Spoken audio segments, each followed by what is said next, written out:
Hello friends, welcome to Chettinad அம்மணி channel. எல்லோரும் எப்படி இருக்கீங்க? எல்லோரும் சந்தோஷமாகவும் ஆரோக்கியமாகவும் இருப்பீங்கன்னு நான் நம்புகிறேன். இன்றைக்கி நான் பார்க்க போகிற பதிவு ரொம்ப ஒரு சூப்பரான ஒரு பதிவு. இது எல்லா பெண்களுக்கும் ரொம்ப பிடிக்கும்.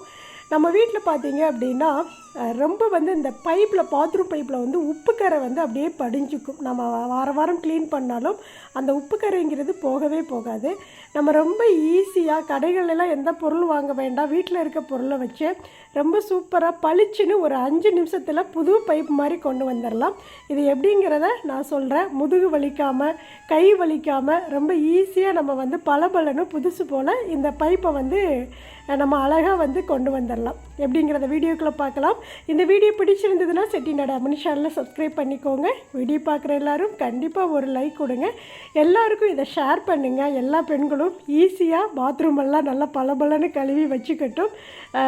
அதனால எல்லாருக்குமே ஷேர் பண்ணுங்கள். ஓகே, வாங்க இப்போ நம்ம வீடியோக்குள்ளே போகலாம். இதை எப்படி நான் நம்முடைய பாத்ரூமில் உள்ள பைப்பெல்லாம் ரொம்ப பளபளன்னு வச்சுக்கிறேன் அப்படிங்கிறத பற்றியும் சொல்கிறேன். பார்க்கலாம் வாங்க. இப்போ ஃபஸ்ட்டு பார்த்தீங்க அப்படின்னா நான் ஹீட்டர் ஆன் பண்ணி விட்டுட்டு வந்துட்டேன். ஏன் அப்படின்னா ஃபஸ்ட்டு சுடுதண்ணி ஊற்றி நம்ம அந்த பைப்பை கழுவிடும். அதனால் ஹீட்டர் ஆன் பண்ணிவிட்டு அது தண்ணி ஹீட் ஆகட்டும். அதுக்குள்ளே பார்த்தீங்க அப்படின்னா கொஞ்சமாக நல்ல தண்ணி எடுத்துக்கோங்க. நம்ம குடிக்கிற தண்ணி இருக்குல்ல, அந்த தண்ணி எடுத்துக்கோங்க. அது கூட பார்த்தீங்கன்னா ஒரு மூடி அல்லது 1.5 மூடி வினிகர் எடுத்துக்கோங்க. அதுக்குள்ளே ஒரு ஸ்பூன் அளவுக்கு சோடா உப்பு, நம்ம சமையலுக்கு யூஸ் பண்ணுவோம் இல்லையா, சோடா உப்பு, அது கொஞ்சம் எடுத்துக்கோங்க. ஒரு அரை மூடி லெமன் எடுத்துக்கோங்க. அதையுமே நல்லா பிழிஞ்சு விட்டுருங்க. இப்போ இது கூட பார்த்தீங்க அப்படின்னா கொஞ்சோண்டு லைசால் எடுத்துக்கோங்க. இது லைசால் நீங்கள் எந்த ஃப்ளேவர் வச்சுருந்தாலும் ஓகே. நான் பார்த்தீங்கன்னா லெமன் தான் எப்போதுமே வாங்குவேன். ஏன்னா இது நல்லா இருக்கும். மற்றதெல்லாம் கூட பார்த்தீங்கன்னா அது ஒரு மாதிரி ஸ்மெல் இருக்கிறனால இது பளிச்சுன்னு எந்த ஒரு பேட் ஸ்மெல் இருந்தாலும் எடுத்துரும். அதனால் பார்த்தீங்கன்னா இந்த 3 பொருள் சேர்த்துருக்கேன். அதாவது என்ன அப்படின்னா வினிகர், சோடா உப்பு, லெமன் அண்டு அது கூட இந்த லைசால், மொத்தம் 4 பொருள் சேர்த்துருக்கேன். அது கூட பார்த்தீங்க அப்படின்னா ஒரே ஒரு ஸ்டீல் நார். இது போதும். இப்போ நம்ம 5 நிமிஷத்தில் நம்ம வீட்டில் உள்ள பாத்ரூம் பைப்பில் உள்ள உப்புக்கரையை நம்ம சுத்தமாக ரிமூவ் பண்ணலாம். இப்போ இந்த பைப்பில் பார்த்தீங்கன்னா இவ்வளோ உப்புக்கரை இருக்குதுல்ல, இது மேலாப்பில் படிஞ்ச உப்புக்கரை தான். ஆனால் பார்த்தீங்கன்னா இதில் ரொம்ப ஒரு மாதிரி ஆக்வேர்டாக தெரிகிறது எல்லாமே நம்ம வீடு வாடகைக்கு விட்டுருந்தோம் இல்லையா, அவங்க ஆசிட் போட்டு க்ளீன் பண்ணியிருப்பாங்க போல். அதனால் அந்த பைப்போட கலர் எல்லாமே மாறிடுச்சு. இப்போ இந்த வீடு 2009 கட்டணும். இப்போ 24, கிட்டத்தட்ட 15 வருஷம் ஆச்சு இல்லையா. இந்த 15 வருஷமும் இதே பைப்பு தான் இருக்குது. நான் எந்த அளவுக்கெல்லாம் ஃபஸ்ட்டு நான் அந்த வீட்டை மெயின்டைன் பண்ணிகிட்டு இருந்தேன். ரொம்ப க்ளீனாக பளிச்சுன்னு வச்சுக்குவேன். இப்போ கூட நான் அவ்வளோ க்ளீன் பண்ணியிருந்தேன். ஆனால் அந்த ஆசிட் ஊற்றுனதுனால பைப்பு எப்போதுமே கலர் பிளாக் கலரில் மாறிடும். இன்னொன்று பார்த்தீங்கன்னா சீக்கிரம் துரு பிடிக்க ஆரம்பிக்கும். அதனால் யாருமே தயவு செய்து ஆசிட் ஊற்றிடாதீங்க. அப்புறம் பார்த்தீங்கன்னா சில பேர் பார்த்தீங்கன்னா ஹார்பிக் ஊற்றி கழுவுவாங்க. அதுவுமே செய்யக்கூடாது. அதுவும் பைப்பை பிளாக் கலரில் ஆக்கிரும். அதே போல் இந்த ரெட் ஹார்பிக் இருக்கு இல்லையா, கீழே டைல்ஸ் க்ளீன் பண்ணுறது, அதையும் ஊற்றிடாதீங்க. ஏன்னா அதில் எல்லாம் ஆசிட் கலந்துருப்பாங்க. அதனால் பார்த்தீங்கன்னா அந்த பைப்போட கலரே போயிடும், அந்த சில்வர் கலரே போயிடும். நான் யூஸ் பண்ணுற மாதிரி நீங்கள் யூஸ் பண்ணுங்க. அவங்க அப்படி யூஸ் பண்ணனால அந்த பைப்பு கலர் போயிடுச்சு. இருந்தாலும் பரவாயில்ல, நம்ம நீட்டாக பளபளன்னு கொண்டு வரலாம். இப்போ பார்த்தீங்கன்னா இந்த சுடுதண்ணி இருக்கு இல்லையா, ஹீட் ஆன் பண்ணினதுனால சுடுதண்ணி நம்ம வீட்டில் இருக்குது. இப்போ அதை பிடிச்சு நான் அந்த பைப்பில் நான் ஊற்றி விட்டுறேன். ஏன்னா சுடுதண்ணி நம்ம ஊற்றி க்ளீன் பண்ணுறப்போ என்ன ஆகுனா, அந்த உப்பு கரை அப்படியே பிடிச்சிருக்கும் இல்லையா, அது ஊறிடும் நல்லா. நம்ம மறுபடியும் இந்த வினிகர், அப்புறம் இந்த சோடா உப்பு இதெல்லாம் கலந்துருக்கும் போது அந்த விடாப்பிடியான அந்த உப்பு கரையை எடுத்துரும், பளிச்சுன்னு எடுத்துரும். ஒரு 5 நிமிஷம் கூட ஆகாது. ஆனால் 5 நிமிஷம் ஆகலைங்கிறீங்களே, நீங்கள் ஏன் இவ்வளோ நிமிஷம் வீடியோ கொடுத்துருக்கீங்க அப்படின்னு கேட்காதீங்க.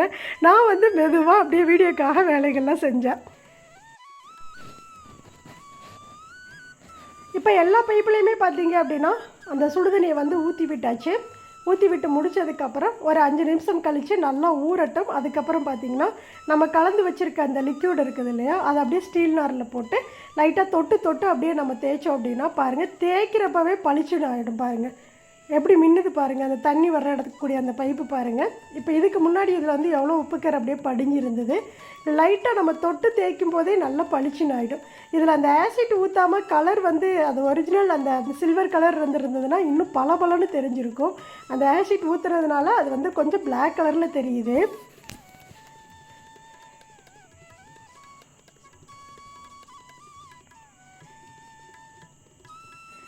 ரொம்ப ஈஸிங்க. நம்ம உள்ள பாத்ரூம்குள்ளே குளிக்கிற டைம் கூட நம்ம வந்து க்ளீன் பண்ணிடலாம். அப்படியே கையோட க்ளீன் பண்ணிவிட்டு நம்ம வந்து குளிச்சுட்டு கூட வெளியில் வந்துடலாம். ரொம்ப ரொம்ப ஈஸியாக நம்ம வந்து செஞ்சுக்கலாம். இதை வந்து வாரத்துக்கு நம்ம 2 நாள் அது மாதிரி தேய்ச்சி கழுவுனோம் அப்படின்னா அந்த உப்பு கரை எல்லாமே போயிடும். நல்லா பளிச்சுன்னு இருக்கும் எப்போதுமே.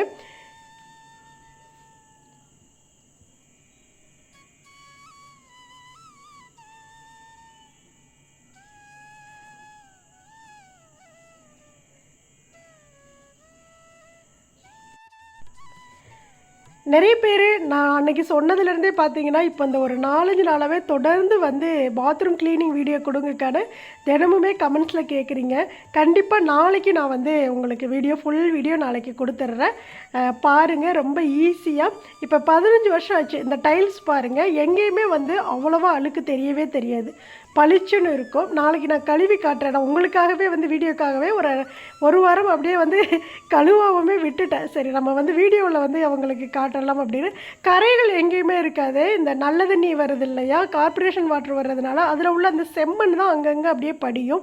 நாங்கள் என்ன பண்ணுவோம் அப்படின்னா, குளிச்சுட்டு எப்போதுமே பாத்ரூம் பளபளன்னு இருக்கிறதுக்கு ஒரு விஷயம் எல்லாரையுமே நான் செய்ய சொல்லுவேன்.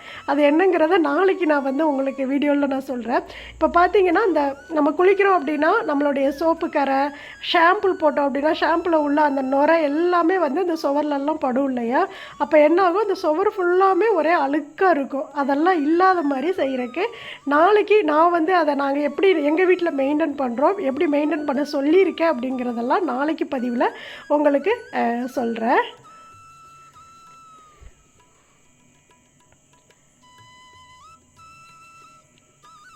இது வந்து ப்ளஸ் பண்ணுறது அங்கே மேலே இருக்குது. இது எல்லாமே ஜாக்வார் பைப்பு தான் அப்போ போட்டது.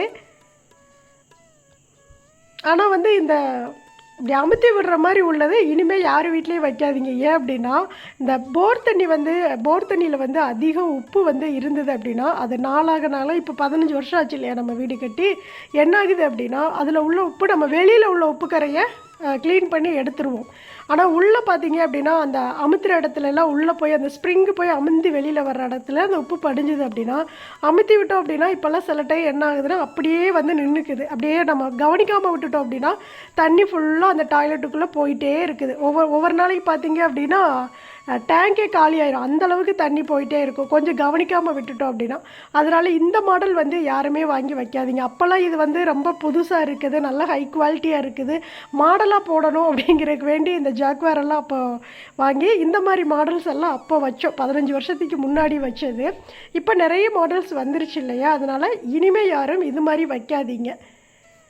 நல்ல தண்ணியாக இருந்தது அப்படின்னா ஓகே, அது நம்மளுக்கு வந்து சூப்பராக இருக்கும். ஆனால் இந்த மாதிரி சால்ட் வாட்டர் இருக்கக்கூடிய இடத்துல இது வந்து ஒர்க் அவுட் ஆகாது.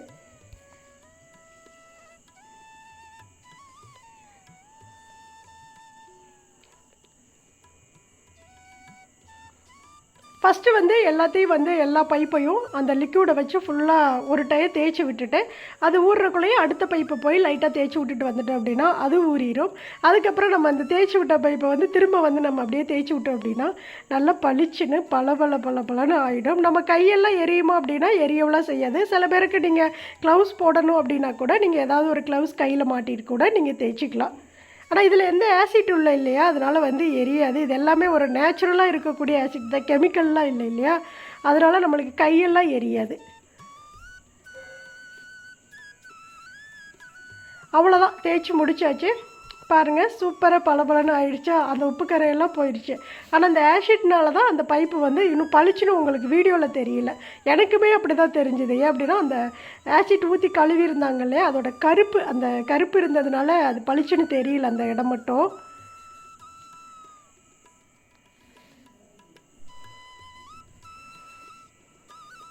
இப்போ அந்த பைப்பை தேய்ச்சி நல்லா கழுவி விட்டுட்டேன். அதுக்கப்புறம் இங்கே தேய்ச்சி விட்டு போடணும் இல்லையா, இது நல்லா ஊறிடுச்சு. மறுபடியும் இதையும் அப்படியே தேய்ச்சி கழுவி விட்டுக்கலாம்.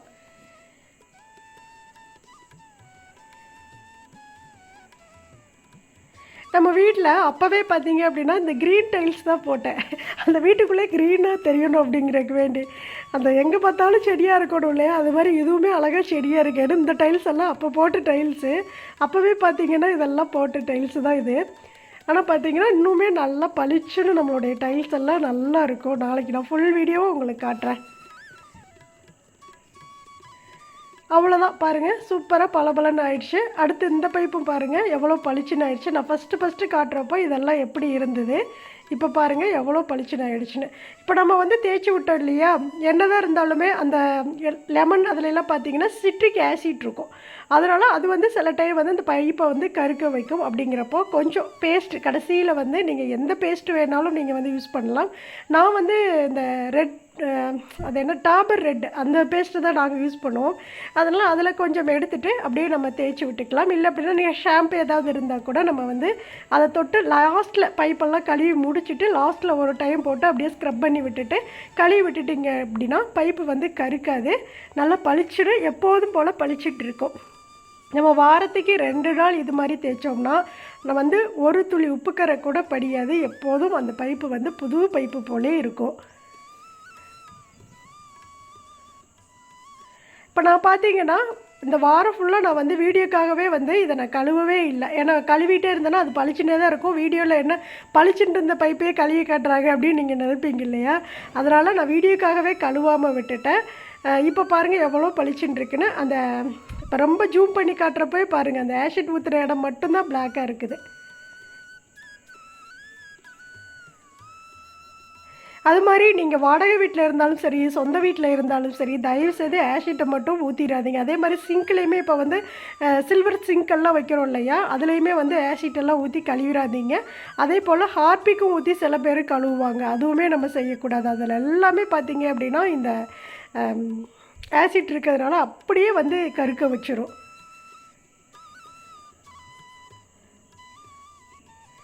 அவ்வளோதான், அப்படியே பேஸ்ட்டை போட்டு ஒரு தேய் அப்படியே எல்லாத்தையும் தேய்ச்சி விட்டு நல்லா கழுவி விட்டாச்சு. கண்டிப்பாக இந்த டிப்ஸ் வந்து எல்லா பெண்களுக்கும் ரொம்ப யூஸ்ஃபுல்லாக இருக்கும் அப்படின்னு நான் நினைக்கிறேன். எல்லாருக்குமே இதை ஷேர் பண்ணி விடுங்க. ஏன்னா வந்து பெண்களுக்கு அதிக ஒரு டாஸ்க்கான ஒரு வேலை என்ன அப்படின்னா நம்ம வீட்டிலே செய்யக்கூடியது பூஜா பொருள் கழுவுறதும் அண்ட் பாத்ரூம் க்ளீனிங் தான் வந்து ரொம்ப டாஸ்க்காக இருக்கும். அது ரொம்ப கஷ்டமாகவும் இருக்கும். ரொம்ப ஈஸியாக நம்மளுடைய வேலைகளை இது மாதிரி செஞ்சுக்கலாம். அதனால் எல்லா பெண்களுக்கும் இதை வந்து ஷேர் பண்ணி விடுங்க. எல்லோரும் ஈஸியாக கழுவட்டும். எல்லோரும் இந்த முதுகு வலி கை வலி இதெல்லாம் இல்லாமல் எல்லாருமே ஹாப்பியாக இருக்கட்டும். கண்டிப்பாக இந்த பதிவு பிடிச்சிருக்கும்னு நினைக்கிறேன். பிடிச்சிருந்தது அப்படின்னா செட்டிநாடு அம்மணி சேனலை சப்ஸ்கிரைப் பண்ணிக்கோங்க. வீடியோ பார்க்குற எல்லோரும் கண்டிப்பாக ஒரு லைக் கொடுங்க. எல்லாருக்கும் இதை வந்து ஷேர் பண்ணுங்கள். நம்ம சேனலில் வரக்கூடிய எல்லா பதிவும் எல்லா பெண்களுக்கும் ரொம்ப யூஸ்ஃபுல்லாக இருக்குன்னு சொல்லி உங்களுடைய கமெண்ட்ஸ் ஒவ்வொன்றும் எனக்கு வந்து என்னையே மோட்டிவேட்டாக வந்து கொண்டு வந்துகிட்டே இருக்குது. நான் எப்படி வீடியோஸ் கொடுக்குறப்போ உங்களுக்கு ஒரு மோட்டிவேட்டாக இருக்கும், அதே போல் உங்களுடைய கமெண்ட்ஸும் எனக்கு ஒரு மோட்டிவேட்டாக இருக்குது. நாளைக்கு நான் பார்த்தீங்க அப்படின்னா ஃபுல் பாத்ரூம் க்ளீனிங் வீடியோ உங்களுக்கு நான் கொடுப்பேன். சேனலை வந்து மிஸ் பண்ணிடாமல் ஒவ்வொரு நாளும் நான் கொடுக்குற வீடியோஸ் பாருங்கள். உங்களுடைய லைக்கும் கமெண்ட்ஸையும் எனக்கு கொடுங்க. தேங்க்ஸ் ஃபார் வாட்சிங். நன்றி, வணக்கம். அனைவருக்கும் நல்லதே நடக்கும்.